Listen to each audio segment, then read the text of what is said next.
삼성그룹 부회장 이재용이 대통령과 최순실에게 뇌물을 공유하고 최순실은 대통령과 공모하여 이재용 등으로부터 뇌물을 수수한 사건입니다. 문화예술 분야의 보조금을 견해를 달리한다는 이유만으로 지원을 배제함으로써 세월호 침몰 당일이나 전날에 취소를 받았는지 여부에 대해서는 확인할 수 없었습니다. 네, 90일간의 대장정을 마무리한 특검이 어제 최종 수사 결과를 발표했습니다. 어제 발표한 수사 결과에서 제일 주목이 됐던 건 박 대통령의 혐의를 어디까지 적시하느냐 하는 거였는데요. 특검은 박근혜 대통령이 430억 원의 뇌물을 받아서 최순실 국정농단의 공범이다 명확하게 적시를 했습니다. 하지만 세월호 7시간 동안 뭘 했는지는 밝히지 못했고요. 최순실 씨의 은닉 재산도 밝히는 데는 역부족이었습니다. 그래서일까요? 역대 최대 성과를 내고도 특검팀은 연신 국민들께 죄송하다 고개 숙이는 모습이 참 인상적이었습니다. 특검팀을 직접 한번 만나보고 싶었습니다. 그래서 어렵게 모셨습니다. 특검팀의 특별수사관 이정원 변호사 연결을 해보죠. 이 변호사님 안녕하세요. 네, 안녕하세요. 고생 많으셨습니다. 준비기간까지 해서 90일간의 대장정을 마친 그리고 최종 수사 결과 발표까지 마친 소감이 어떠세요? 글쎄 워낙 이제 현직 대통령이 수사 대상이었던 초유의 사태였고 예. 그만큼 이제 중차대한 사건이었던 만큼 가슴이 무거웠죠. 그리고 또 조사를 하는 과정 중에서 또 많이 놀라기도 했고. 예. 놀라기도 했고 뭘 그렇게 놀라셨어요? 뭐 조사를 하다 보면 예. 그러니까 저희가 생각했던 것보다 훨씬 그 상황들이 심각했고요. 실제 저희가 밝힌 그 뭐 수사 결과를 밝힌 내용들이 한 20-30%밖에 안 되는 것 같아요. 정말 놀랄만한 것들이 많았는데 적시할 수 있을 정도가 된 건 20-30%밖에 안 됐다? 그렇죠. 그러니까 저희가 뭐 첩보 수준으로 받고 그다음에 예. 수사를 하고 예. 뭐 그러면서 실제 저희가 공소를 제기할 정도로 예. 그렇게 할 정도로 이제 수사가 됐던 사건은 한 20-30% 정도밖에는 수사가 진행되지 않았던 것 같고 그렇군요. 그 정도 많이 기소가 된 거죠. 또 시간도 좀 더 주어졌어야 되고요. 예. 그다음에 좀 이렇게 제도적으로 예. 특검법상 여러 가지 좀 문제가 있어가지고 예. 더 수사를 못했던 부분들도 좀 있어요. 그러니까 사실은 그 수사관들이 뭐 밤낮 없이 수사하셨다고 들었어요. 몇 시간이나 주무셨어요? 뭐 2-3시간 자고 뭐 출근하는 경우도 많았고요. 저 같은 경우 거의 집에 못 들어갔으니까. 집에 못 들어갔을 정도로. 네. 그냥 근처 사우나 가서 눈 붙이고 나오고. 네, 그렇습니다. 세상에. 그렇게 했는데도 우리가 밝힐 수 있는 건 20-30%였다. 그 정도로 어마어마한 미스테리들이 아직도 남아있다. 이 말씀. 네, 그렇습니다. 이정원 수사관이 꼽는 특검의 가장 큰 성과라면 그래도 그 20-30% 밝혀낸 것 중에 뭐라고 보세요? 아무래도 블랙리스트 부분, 블랙리스트. 그리고 이제 최순실과 대통령, 삼성 간의 뇌물죄 혐의를 밝힌 부분, 뭐 그런 부분이겠죠. 결국은 이제 국정농단하고 전경유착의 어떤 고리 부분, 일부를 밝혔다. 거의 성과라는 성과겠죠. 이재용 부회장이 사실 첫 번째 구속영장 청구했을 때는 기각이 됐고 두 번째에서 구속이 됐는데 첫 번째 때 그 예상하셨어요? 저희는 좀 자신했었습니다. 자신 있으셨어요? 예, 자신 있었습니다. 다들 구속영장이 나올 거라고 기대를 했었는데 많이 실망하고 놀랬죠. 그렇군요. 첫 번째 때도 자신 그럼 두 번째 때는 오히려 더 불안해지셨을 수도 있겠네요? 예, 그랬습니다. 아마 그날 그 영장 발부 여부 결정되는 그날 밤에 특검 구성원 중에서 아마 잠이 오는 분들이 별로 없었을 거예요.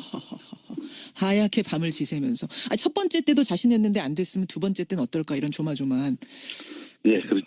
예, 이거 저희가 혹시나 놓친 부분은 없는지 사실 또 그러면서 저희가 영장 관련된 부분 이제 보완을 계속 해가면서요. 그래요. 예, 혹시나 또 만에 하나 이런 일이 없어야 되니까 조심을 하고 여러 가지로 따져봤죠. 가장 큰 성과는 이제 그 정경유착의 부분을 파헤친 부분. 반면에 제일 아쉬운 점, 제일 뭔가 남는다 하는 부분이 있다면? 나머지 대기업 수사들이 시간적 제약 때문에 손을 대지 못했다는 부분. 뭐 일부 수사들은 진행이 됐고요.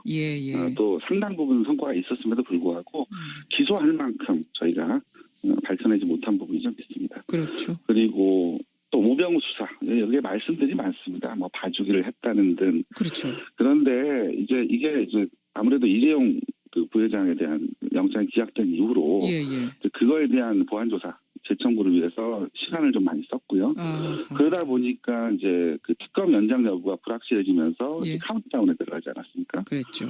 결국 이때 이제 그 관련 참고인들이 이제 요 시간만 피하면 특검 수사를 피할 수 있을 거라고 생각을 해서 소환 부르고 했어요.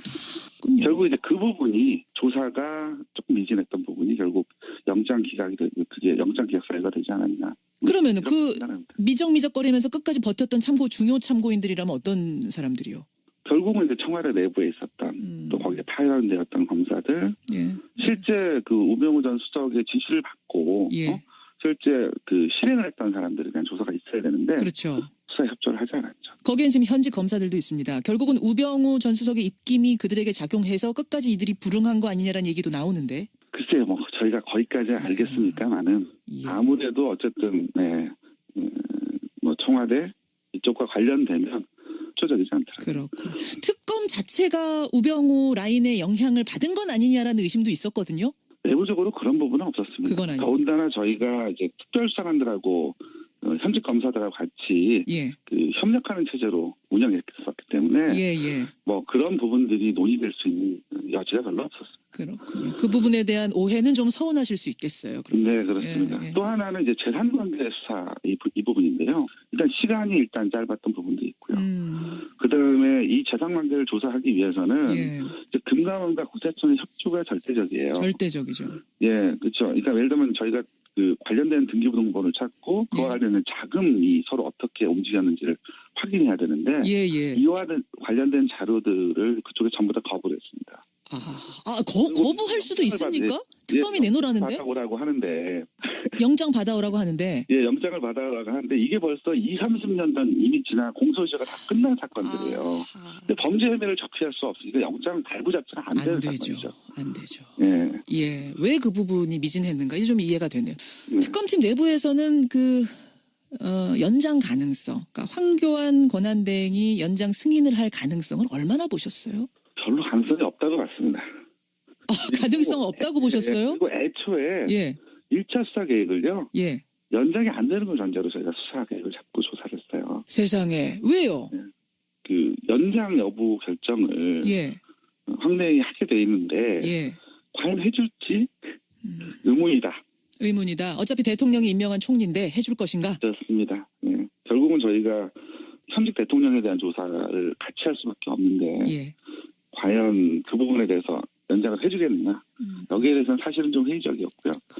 그래서 일단 가급적이면 70일 안으로 조사를 마무리해보자 1차. 그리고 연장이 되면 나머지 더 한번 해보고 하는 차원으로 이제 플랜 A, B 이렇게 두 개로 마련해서 조사를 진행을 했죠. 애초에 안 될 거다라는 전제하에 우선순위 쭉 정해가지고 여기까지 가자. 이렇게 참 들으면서 안타깝네. 아니 수사관이 수사를 하겠다는데도 그 지휘자가 하지 말아라. 이게 좀 코미디 아닌가요? 그렇죠. 근데 어떻게 하겠습니까?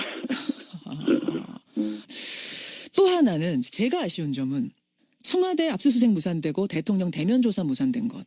왜 그렇게 끝내 문을 안 열어주고 끝내 안 만나줬을까요? 뭐 대통령에 대한 수사가 어려울 것이라는 점은 애초부터 예상을 했죠. 하지만 뭐 이런 식으로 압수수색에다가 뭐 대면 조사까지 전면 거부할 거라고는 예상을 못했습니다.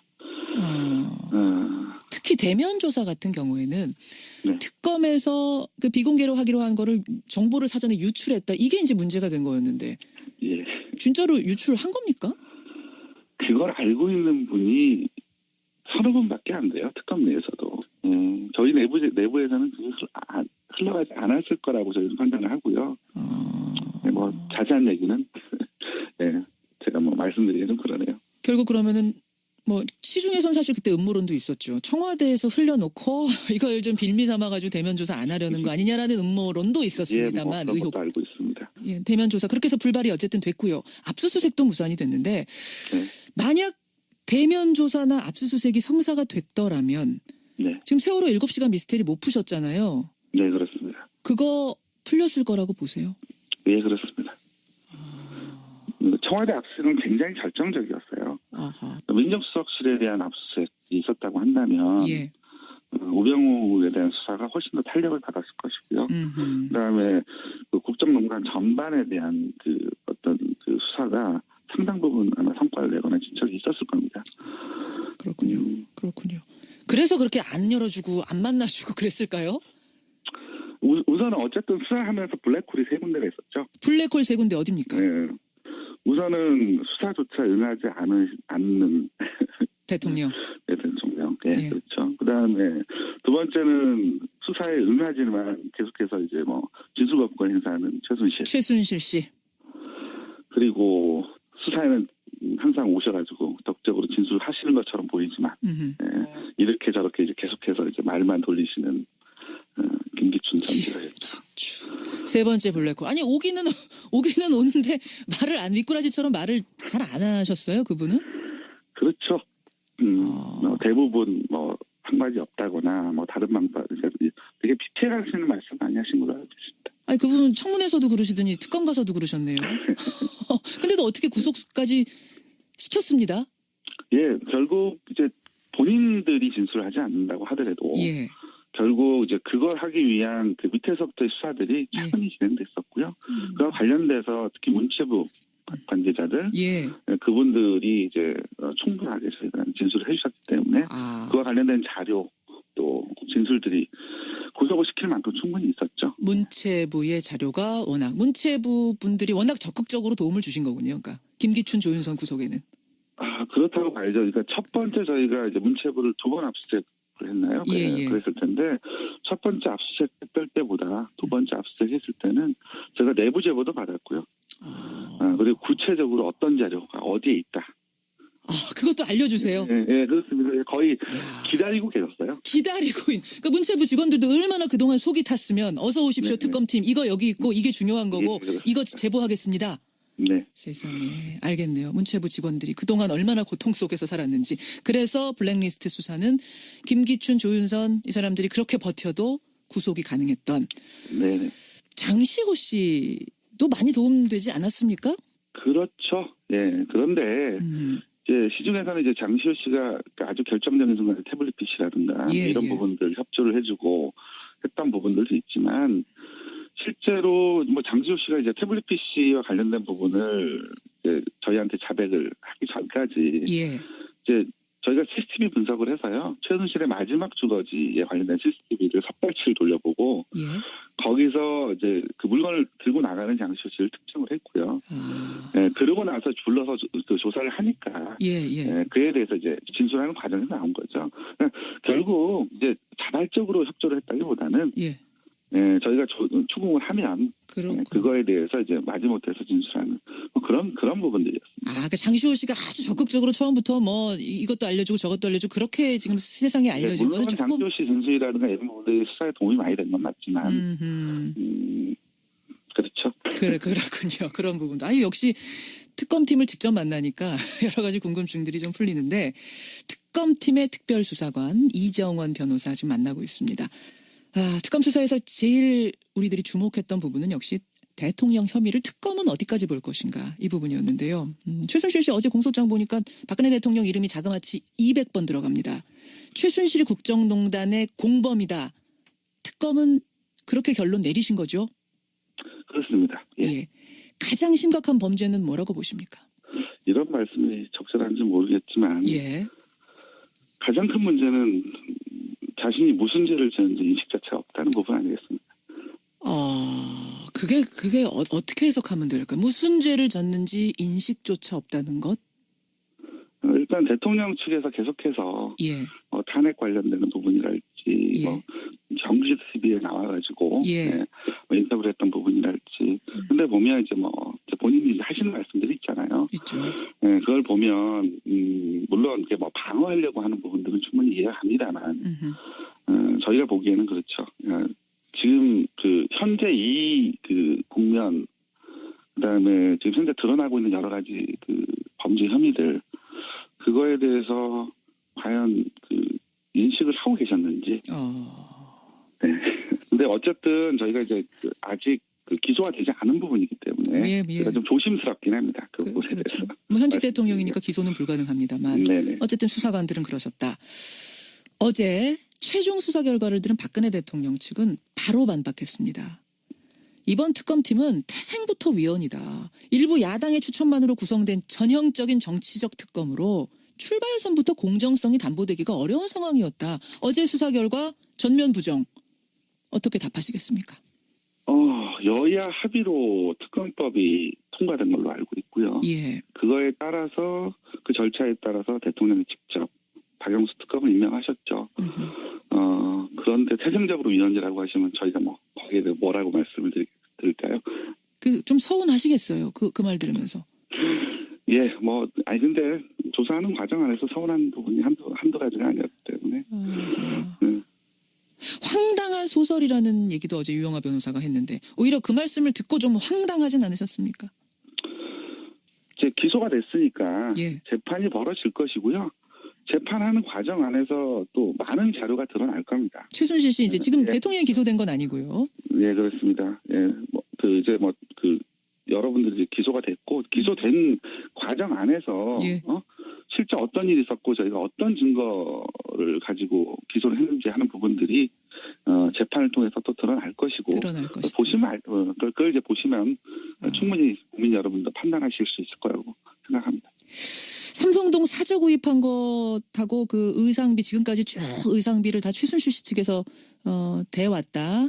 이것이 이제 경제적 공동체라고 보는 어떤 근거로 어제 특검팀이 제시를 하셨는데 여기에 대해서 또 박근혜 대통령 측은 무슨 소리냐. 사저 구입한 거 대통령 돈이고 의상비도 대통령 사비였다. 완전히 분리된 경제 주체다. 이렇게 답변을 했거든요. 이건 어떤가요? 워낙 확신을 가지고 어제 말씀하시니까 특검팀이 잘못 알았나 좀 그런 생각도 들던데요. 그러니까 저희가 지금 몇 가지를 거론했을 뿐이죠. 저희가 그것만 가지고 경제 공동체라고 판단을 했겠습니까? 네, 그 부분들을 아까도 말씀드렸듯이 예. 그 재판 과정에서 예. 저희가 갖고 있었던 카드가 무엇인지는 확인할 수 있을 겁니다. 카드를 확인할 수 있을 거다. 이런 부분을 예상해서 사실 최종 발표문의 수위도 상당히 많이 조정을 한 것으로 알고 있습니다. 정말 확실한 거 두 가지만 쓴 거다. 나머지 카드도 많다. 네, 그래서 재판 과정에서 그동안에 공개되지 않았던 그리고 특검으로서 여러 가지 또 사정 때문에 공개할 수 없었던 많은 진상들이나 어떤 팩트들이 드러날 겁니다. 알겠습니다. 알겠습니다. 특검팀의 특별수사관 이정환 변호사를 지금 만나고 있는데요. 이건 좀 여담입니다만 비선실세 최순실 씨가 안 나온다고 버티다가 특검에 출석을 했죠. 네. 근데 호송차에서 내리자마자 이것은 민주주의 특검이 아닙니다. 민주특검이 아닙니다. 고래고래 소리를 쳤던 장면 지금까지도 두고두고 화제인데 그 출두 장면 생중계를 특검도 보셨어요? 봤죠. 그 말 듣고는 어떠셨습니까? 민주특검이 아닙니다.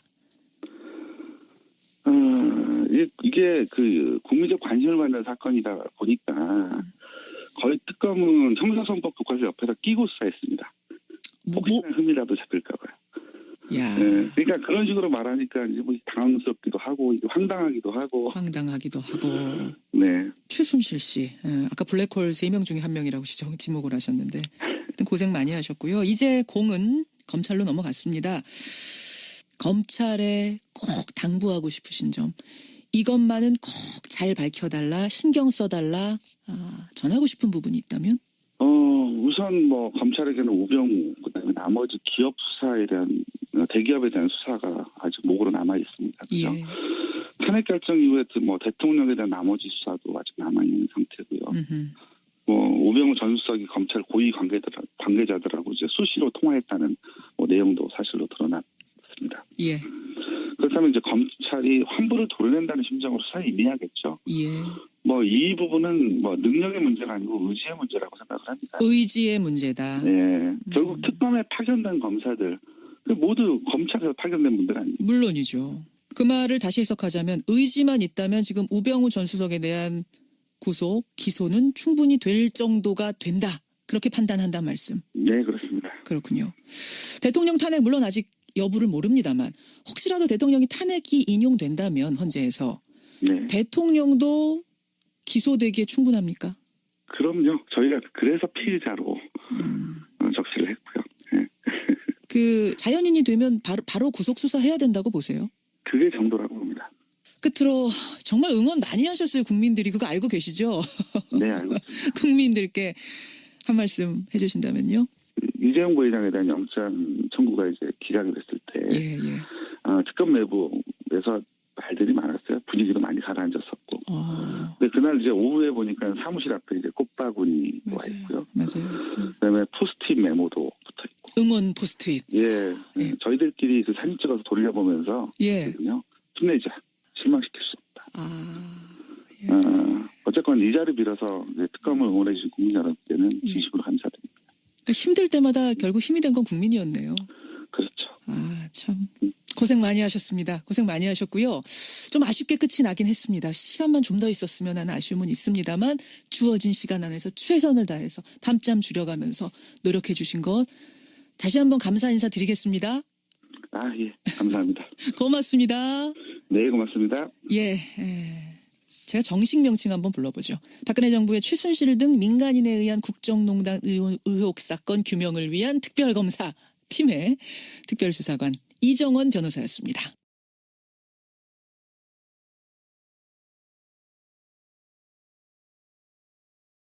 특검 수사에 대한 그 박영수 특별검사의 소회 마지막 대목 잠시 들어보시죠. 예. 이번 특검 수사의 핵심 대상은 국가 권력이 사적 이익을 위해 남용된 국정농단과 우리 사회의 고질적인 부패 고리인 정경유착입니다. 그러나 저희들은 아쉽게도 이 소망을 다 이루지 못했습니다. 다시 한번 국민 여러분께 죄송하다는 말씀을 올립니다. 소망을 다 이루지 못했다. 네. 이게 이제 얘기인데 사실은 특검이 고생 많이 했죠. 성과도 많이 거뒀고 검찰에게 수사는 이렇게 하는 거다. 한 수를 보여주기도 했고요. 맞습니다. 이게 국민들에게 많은 위로와 참 믿음을 줬죠. 예, 그래요. 그래서 오늘 Y뉴스에서는 그 특검 이야기 중에서도 어느 부분을 좀 파고 들어가 보는 건가요? 나머지 얘기들은 계속 나왔던 얘기들이고요. 예. 블랙리스트의 반대 개념인 화이트리스트에 대해서 구체적으로 이제 드러난 게 이번에 처음이잖아요. 예. 여기 박영수 특검은 왜 화이트리스트까지 파헤쳤을까 이렇게 주제를 정해봤습니다. 그러니까 화이트리스트라는 거는 친정부 단체의 명단도 쭉 만들어서 지원했다. 그 리스트를 화이트리스트라고 하는 거죠. 그렇습니다. 정부가 지원하고 관리하는 특정 단체들의 명단 이렇게 얘기하는 겁니다. 이게 이제 어느 정도냐면은 정부 특검 수사 결과에 이 청와대 정무수석실 관계자들이 2014년부터 2016년 10월까지 정경련에게 특정 단체를 찍어서 통보를 합니다. 이 단체는 얼마 주라, 이 단체는 얼마 주라. 이게 2014년에는 22개 단체에 24억, 2015년에는 31개 단체에 35억. 2016년 4월에 이게 어버이연합 회계장부가 시사저널에서 폭로를 했어요. 그렇죠. 그러면서 22개 단체 9억 원으로 줄어가지고 특검이 확인한 건 3년여에 걸쳐서 68억 원. 이렇게 드러난 겁니다. 그러니까 블랙리스트로 명단 쭉 만들어서 여기는 지원하지 말아라가 있는가 하면 또 화이트리스트 명단 쭉 만들어서 여기는 지원해줘라. 이렇게 된 거예요. 그렇습니다. 그럼 이 화이트리스트에 들어있는 명단의 그 단체들은 어떻게 되는 단체들입니까? 이 단체들이 주로 일각에서는 보수라 이름을 쓰는데 보수도 아니죠. 저는 극우 친박 단체다 이렇게 표현하는 게 맞을 것 같고. 그게 우리가 대체로 아는 어버이연합, 엄마부대, 애국청년연합 무슨 그런 등등의 단체들입니다. 그래. 근데 최순실 게이트가 본격화한 이후에도 청와대가 이들 극우 친박 단체들하고 계속 통화했다는 사실이 또 드러났어요? 그렇습니다. 이게 이제 가장 핵심은 사실은 이들 극우 친박 단체들이 세월호 반대 집회에 동원되었다는 거 이게 핵심이잖아요. 그렇죠. 그 부분이 이제 왜 드러나냐면은 청와대 정무수석실에서 2014년 상반기는 12개 단체만 지원을 요구를 했거든요. 그러다가 하반기에 10개 단체를 더 추가합니다. 또 2015년에 9개 단체를 또 추가해요. 계속 늘어나고 있잖아요. 이게 아마 특검 관계자도 청와대가 전경련의 극우 친박 단체들 지원을 요구한 것은 세월호 반대 집회와 관련이 있는 것으로 보인다고 얘기를 했고요. 그런데 문제는 요것뿐만이 아니고 최순실 게이트 이후 특검이 수사된 이후에도 계속 통화하고 관리해 왔다는 거거든요. 그러니까요. 이게 허현준 국민소통비서관실 선임 행정관인데 2016년 1월부터 2017년 1월 초까지 엄마부대 주옥선 대표와 전화 통화나 휴대폰, 문자, 메시지 등등 90여 차례 연락을 주고받았습니다. 90여 차례면 상당히 많은 거죠. 1년치만 드러난 것은 통화 내역 보관 기간이 1년이기 때문에. 그래서 그런 거군요. 그 이전에는 얼마나 자주 했는지는 또 확인이 안 되는 겁니다. 지금 국정농단 사건이 터진 게 10월인데 예. 올 1월까지도 계속 통화를 했다. 청와대 사람이. 예, 그렇죠. 그래요. 그뿐만 아니고 지금 박찬성 반김 국민협의회 대표, 장기정 자유청년연합 대표, 예. 신혜식 신의한수 대표 등과도 자주 휴대폰 연락을 한 사실이 확인됐는데 문제는 이들이 지금 특검 반대, 탄핵 반대 시위를 주도하고 있는 단체들이라는 거거든요. 그러네요. 결국은 극우 친박 단체들이 대통령 탄핵이나 특검 수사 반대 집회에서 활동하고 있는 건 청와대가 지금까지 거기에 관여하고 있는 게 아닌가. 이걸 보여주고 있는 대목이죠. 그 극우 친박 단체들에는 얼마나 지원이 됐는지도 좀 구체적으로 밝혀졌습니까? 예. 특검은 정경련이 단체별로 얼마나 지원했는지 구체적인 내역을 확인했습니다. 예. 지금 특검이 확인한 것만 해도 2014년에 어버이연합회에 가장 많은 3억 7천만 원. 3억 7천 1년에. 예. 그리고 선진화 시민행동에 3억 2천여만 원. 예. 애국단체 총연합회에 3억 원 등이 지원된 것으로 확인을 했습니다. 어버이연합 추선희 사무총장에게 돈을 받았냐 확인을 했더니 부인하지는 않고 노인들 무료 급식과 나눔 행사에 사용했고 안보 견학에 다녀왔다. 이렇게 인정을 했고요. 그래요.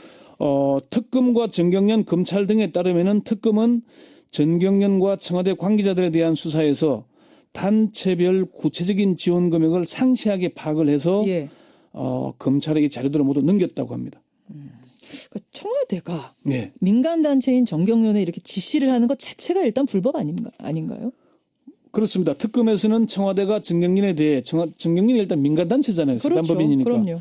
의무 없는 일을 하도록 했으니까 직권 남용이 되고 또 강요죄가 될 수 있다고 봤습니다. 예. 그래서 블랙리스트 수사를 하면서 화이트리스트 수사를 변경했다는 겁니다. 그렇게 되는 거군요.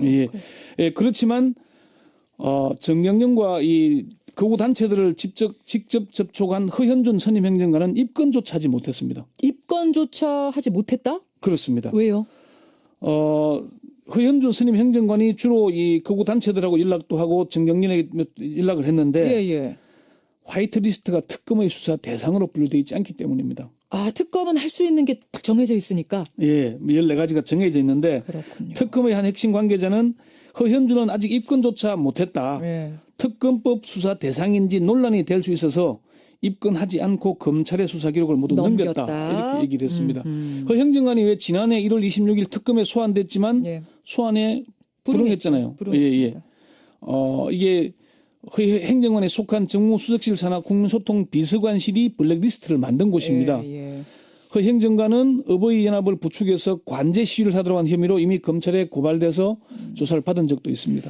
그래요. 그 윗선은 김기춘 실장하고 조윤선 수석인 거죠? 그렇습니다. 김기춘 비서실장과 조윤선 정무수석인데 이들은 특검 조사에서 모르쇠로 일관했다고 합니다. 그렇죠. 김기춘 전 비서실장은 청문회에서 기억나죠? 모릅니다. 기억나지 않습니다. 보고받은 법 없습니다. 이 되풀이했다 그러고요. 조윤선 전 장관도 마찬가지였다고 합니다. 특검 관계자가 조 전 장관은 처음부터 끝까지 기억나는 게 없다는 태도를 보이고 있다. 이런 얘기를 했다고 합니다. 자, 그럼 이 지원된 돈이 어떻게 쓰여졌는지 아까 어버이연합에서는 안보 견학 같다. 나눔 행사에 썼다라고 하는데 특검팀이 밝힌 건 뭡니까? 특검팀은 조사도 못했습니다. 그럼 어디 쓰였는지 우리 끝까지 모르는 거예요? 사실 저도 그게 그 대목이 가장 궁금한데 어버이연합이건 엄마부대건 극우 단체들도 법인으로 등록된 경우는 그렇게 많지가 않습니다. 그렇지만 지방자치단체에 시민단체로 등록이 돼 있습니다. 그래야 지원을 받을 수 있거든요. 그렇겠죠. 이미 밝혀졌지만 어버이연합은 법인이 아니다 보니까 종교단체나 다른 단체, 법인의 이름으로 지원을 받았잖아요. 그래서 경실련이 금융실명제법 위반으로 수사 일을 했거든요. 다만 특검에서는 허현준 행정관뿐만 아니라 이들 단체도 조사를 못했기 때문에 검찰의 몫이 되겠습니다. 결국 검찰이 다 해야 되는 거네요. 이 돈이 어디 쓰였는지도. 특검 관계자는 자금 사용 문제는 검찰이 수사해야 한다. 시민단체 지휘부의 자금 횡령이 종종 문제가 됐던 만큼 이 문제도 명백히 밝혀야 된다는 얘기를 했습니다. 전경련은요? 전경련은 처벌 대상 아닙니까? 빠지는 겁니까? 수사를 해봐야 알 수 있습니다. 일단 특검은 청와대의 일방적인 지시를 따랐기 때문에 피해자가 될 수 있다라고 봤습니다. 하지만 지난번 대통령하고 삼성 간 관계처럼 이렇게 해주면서 뭔가 대가를 바랬다면 또 다른 얘기잖아요. 이게 이제 경제수석실이 관련됐다면은 대가성을 볼 수 있을 텐데 정무수석실은 개별 기업을 접촉하지는 않고요. 정경련에만 요구를 했고 사실 이게 뒷얘기인데 특검 관계자가 밝히기를 예. 전경련 담당자들이 학을 뗐다 그럽니다. 한을 품고 있더라. 아, 전경련 담당자 얼마나 시달렸으면 정무수석실에서 단체를 찍어서 얼마를 주라 그러니까 예산이 부족하잖아요. 그러면 어떻게 해야 되겠습니까? 개별 기업으로부터 또 돈을 뜯어내야 되잖아요. 뜯어내야죠. 그 역할을 하는 게 그렇게 힘들었다. 뭐 속된 말로 우리가 지금 삥 뜯는 역할을 이렇게 계속해야 되느냐 하면서 한탄을 한 거네요. 다만 그 시민단체들에서는 전경련도 처벌 대상 내지는 해산해야 된다는 얘기를 하는데 참여연대 김성진 변호사는 사단법인인 전경련이 목적 이외의 사업을 했고 예. 여론 조작을 하는 극우 친박단체들을 지원해서 공익을 해하는 행위를 했기 때문에 설립을 인가한 산업통상자원부가 설립을 취소해야 한다. 이렇게 얘기를 합니다. 청와대하고 전경련 어버이연합은 사실 고발은 돼 있는 상태죠. 고발도 돼 있고 이미 한 차례 검찰이 조사를 하긴 했어요. 아하. 했는데 지금까지 1년이 다 되도록 아무런 조치를 안 하고 있습니다. 그러니까 그 시사저널 보도 나왔을 그때부터 고발 들어가고 4월 5월 하긴 한 거예요. 예, 수사를 한 차례씩 뭐 소환하긴 했는데 뭐 적극적인 수사 의지도 없었고요. 민주노총 관계자에 따르면은 한 차례 고발인 조사를 받았는데 그동안 아무런 조치가 없었다 얘기를 합니다. 그래요. 일단은 검찰이 그동안 이걸 방치해왔기 때문에 앞으로 어떻게 할지는 좀 국민들의 따가운 시선이 필요해 보입니다. 그러네요. 블랙리스트 못지않게 여러분 화이트리스트에도 관심을 가져야겠습니다. 권영철 전임 기자 수고하셨습니다. 네.